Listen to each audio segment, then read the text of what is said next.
Hi viewers, welcome you all. In this session, we will see the Transmission Control Protocol TCP. Figure 1 shows relationship of layers and addresses in TCP IP protocol suite. Also, it shows protocols used in each layer. As you all know, three protocols are involved in transport layer as shown in figure 1. What are the three protocols? The three protocols are User Datagram Protocol UDP, Transmission Control Protocol TCP, and Stream Control Transmission Protocol SCTP. In this presentation, I am explaining Transmission Control Protocol TCP. Okay. Okay, now we'll see the fundamentals of Transmission Control Protocol TCP. TCP is a connection-oriented, reliable protocol.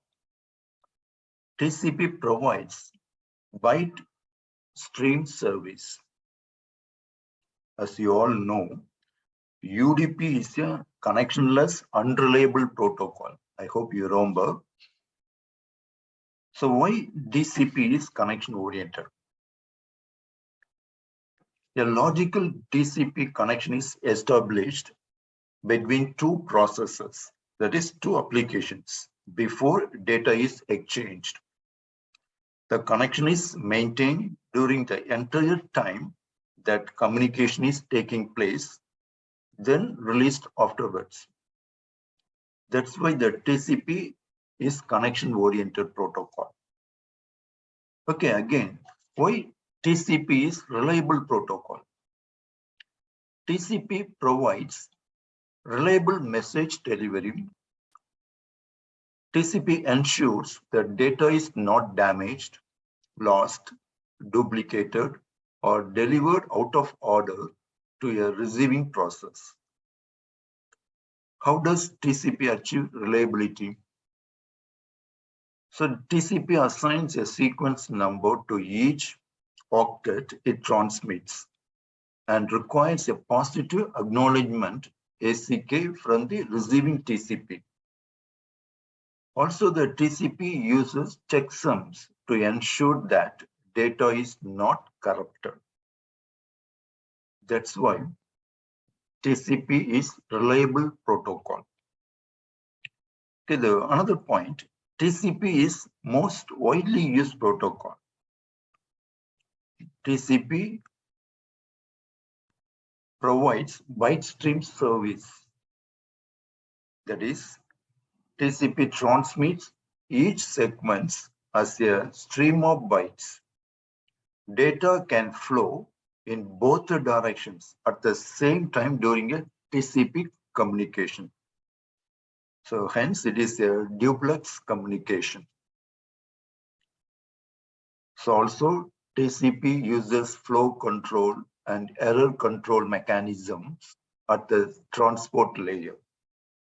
Remember that UDP has no flow control and error control mechanism. Okay.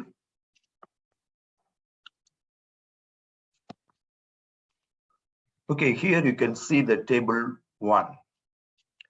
Table 1 shows well-known ports used by TCP. As you know, well-known port numbers range from 0 to 1023. If an application can use both UDP and TCP, the same port number is assigned to this application. So in this table, some popular port numbers are given for the respective protocol. Description is also given in the third column. So please go through the table 1. Okay. Now we are going to discuss TCP services. First of all, stream delivery service. We know TCP is a stream-oriented protocol. Have a look at figure 2. Figure 2 shows stream delivery. Sending process is on left side. Receiving process is on right side in the figure. Both are using TCP. Okay. Using TCP, sending process delivers data as a stream of bytes. Also, receiving process receive data as a stream of bytes. There is an imaginary tube. So this tube connects two processes. It carries their data across the network, across the internet. So DCP creates such an environment. Okay.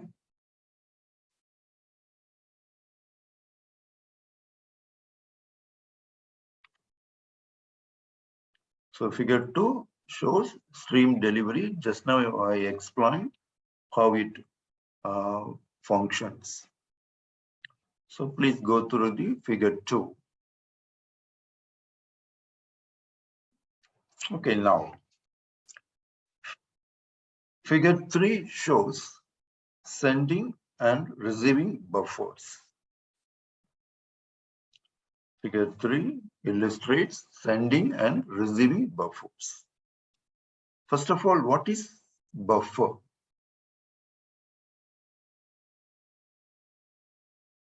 Buffer is a region of memory used to temporarily hold data while it is being moved from one place to another. Actually, it is a region of memory used to hold the data temporarily. So that is called buffer. Okay, now see figure 3 again.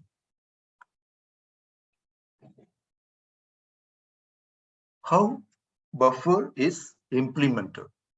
That's the question, isn't it? So in figure 3, there are two buffers, sending buffer, receiving buffer. Correct? You can see the figure 3. There are two buffers, sending buffer and receiving buffer. How the buffer is implemented? Buffer is implemented using a circular array. You see the figure 3. Buffer is implemented using a circular array. The array has 1 byte locations. 1 byte location is called chamfer.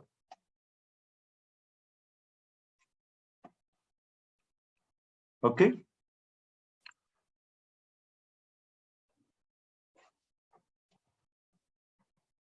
On sending side, the buffer has 3 types of chambers.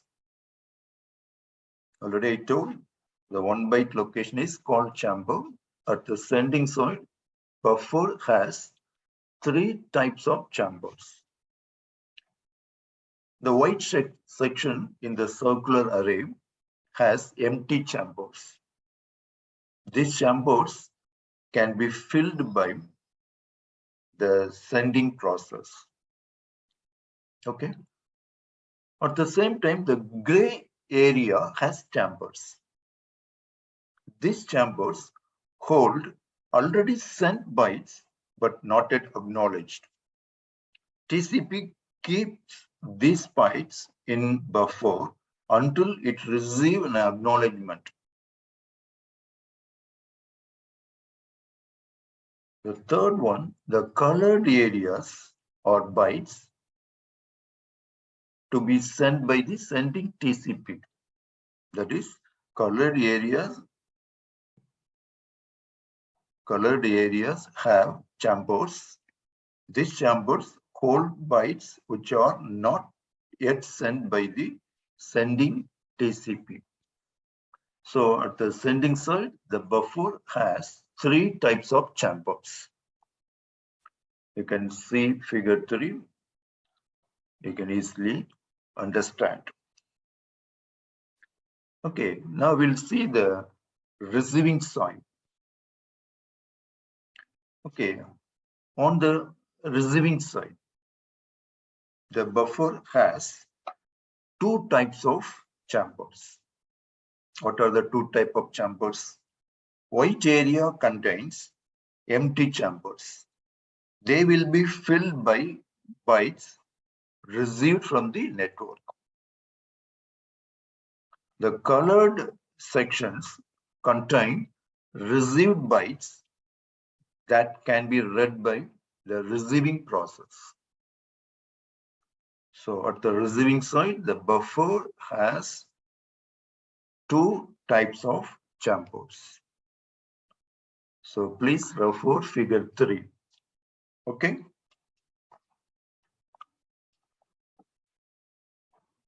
Another term you must remember is segment. What do you mean by segment?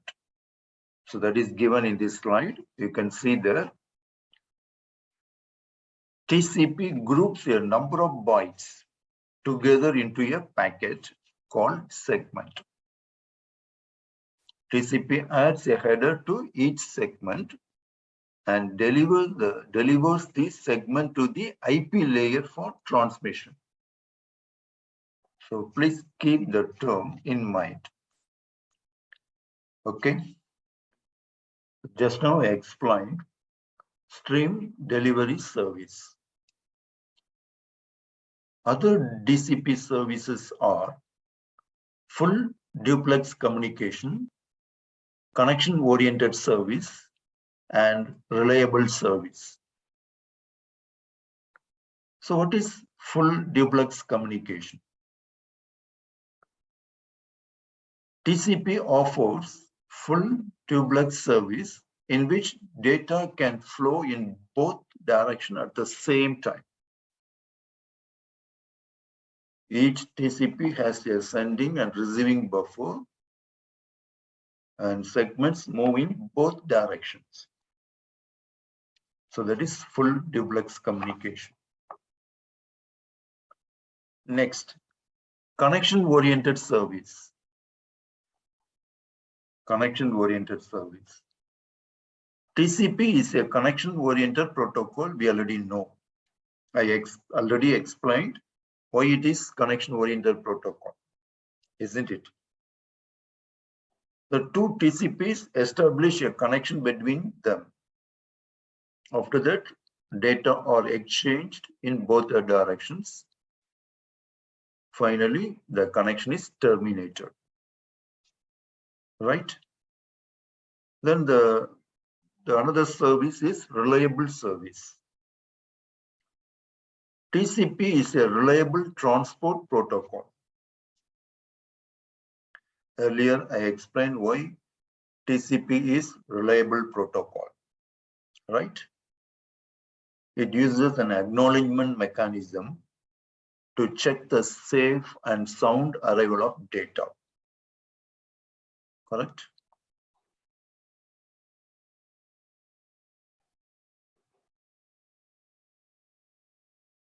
Here, the numbering of bytes.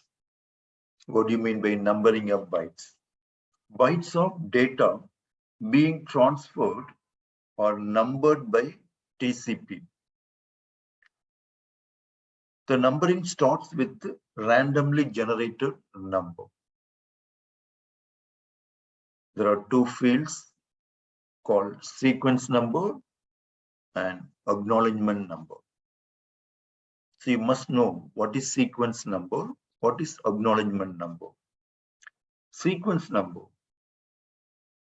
After bytes are numbered, TCP gives a sequence number to each segment. that is being sent.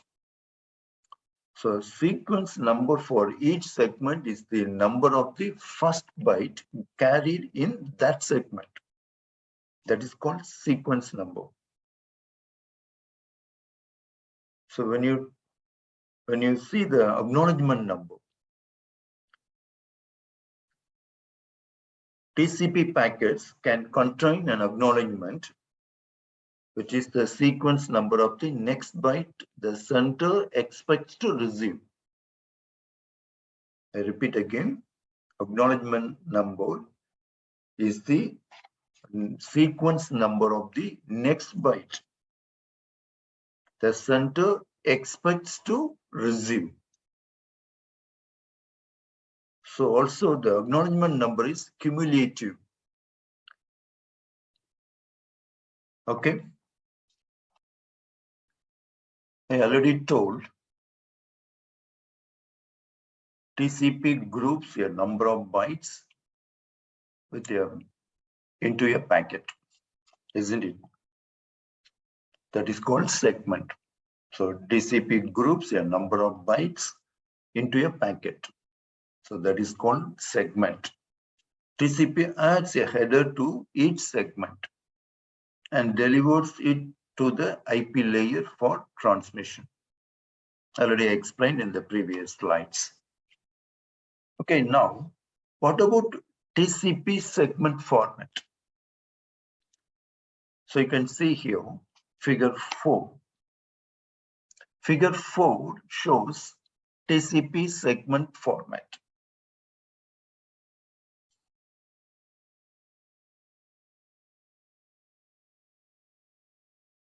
So the segment consists of 20 to 60 byte header and data from the application program.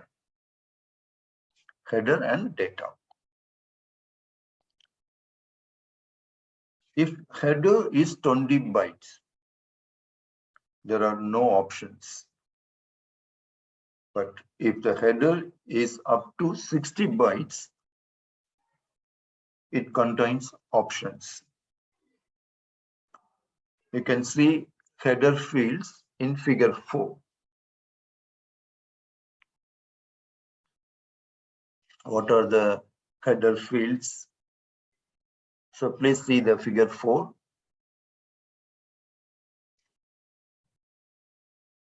Source port address. So it is 16-bit field. Destination port address. This is also 16-bit field. Sequence number. So this field is 32-bit. Acknowledgement number. This is a 32-bit field. Okay.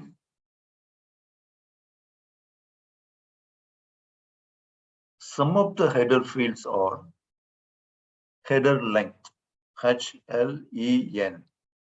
You can see the figure, the TCP segment format figure 4. Header length is given as HLEN. So this is 4-bit field. So another field is reserved. So this is a 6-bit field. This field is reserved for future use. Okay, then you can see another field, control. So the control field is 6 bits. This field defines 6 different control bits or flags as shown in figure 5. Please see figure 5. Figure 5 shows control field. The control field defines 6 different control bits or flags. What are the control bits or flags? U or G, that is urgent pointer is valid. ACK, acknowledgement is valid. PSH, request for push. RST, reset the connection. SYN, synchronized sequence numbers. FIN, terminate the connection. So these bits enable flow control, connection establishment and termination, connection abortion, and the mode of data transfer in TCP. As you can see in figure 5. Okay. Okay, now we'll see connection management. Transmission control protocol. TCP is a connection-oriented protocol. Already I explained why it is a connection-oriented protocol. A logical TCP connection is established between the two processes, that is, two applications, between the source and destination, before a data is exchanged. The connection is maintained during the entire time that communication is taking place, then released afterwards. In TCP, connection-oriented transmission requires two procedures. They are the connection establishment and connection termination. So the two procedures are connection establishment and connection termination. Right?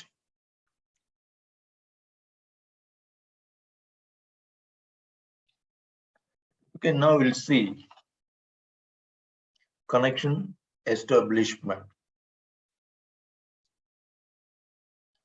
TCP transmits data in full duplex mode. The data can flow in both the directions at the same time during a TCP communication. So hence it is a duplex communication. The algorithm used by TCP to establish and terminate a connection is called three-way handshake. So please take note, the term they are using, the process connection, the algorithm used by TCP to establish and terminate a connection is called three-way handshake.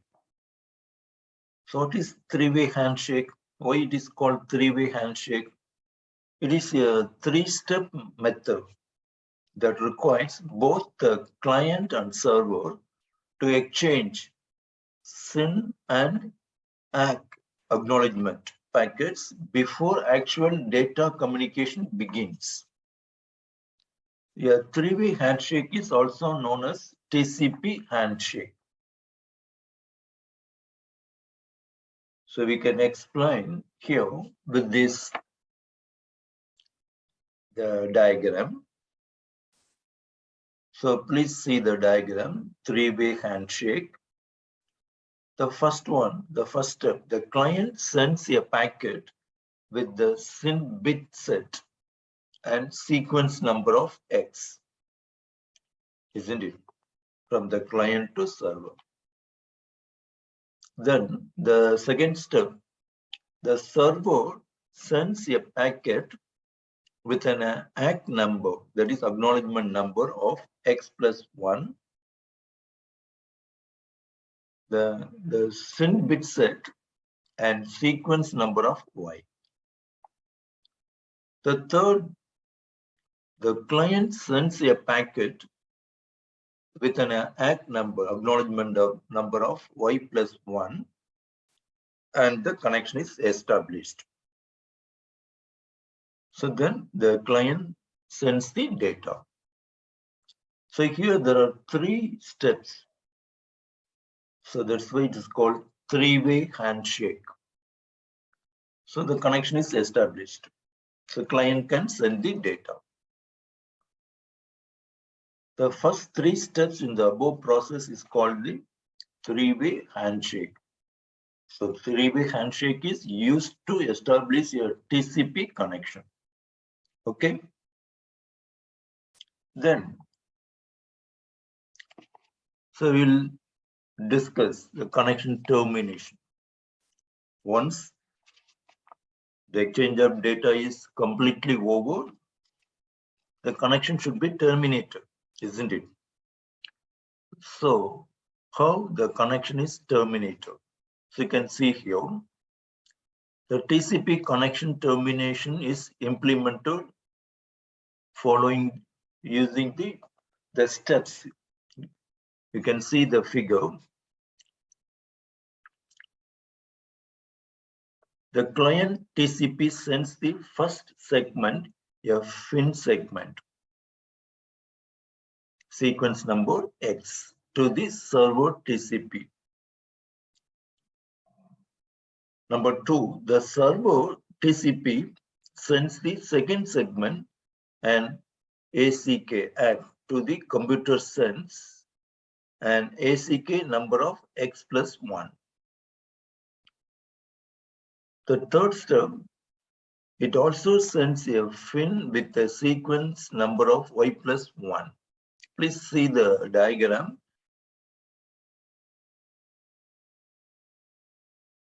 Finally, the originating computer sends a packet with an acknowledgement number of Y plus 2.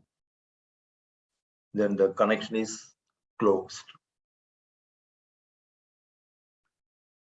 Of course, another way to close the connection is for one computer is to send a packet with RST, reset bit set, which will tell the computer to immediately terminate the connection.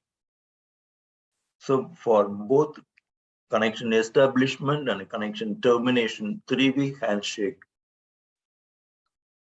procedure is followed. Okay. Well, I have now come to the end of my presentation. In summary, I explained fundamentals of transmission control protocol, TCP, TCP services, TCP segment format, and connection establishment and connection termination. Okay. So thank you very much for watching this video. Bye.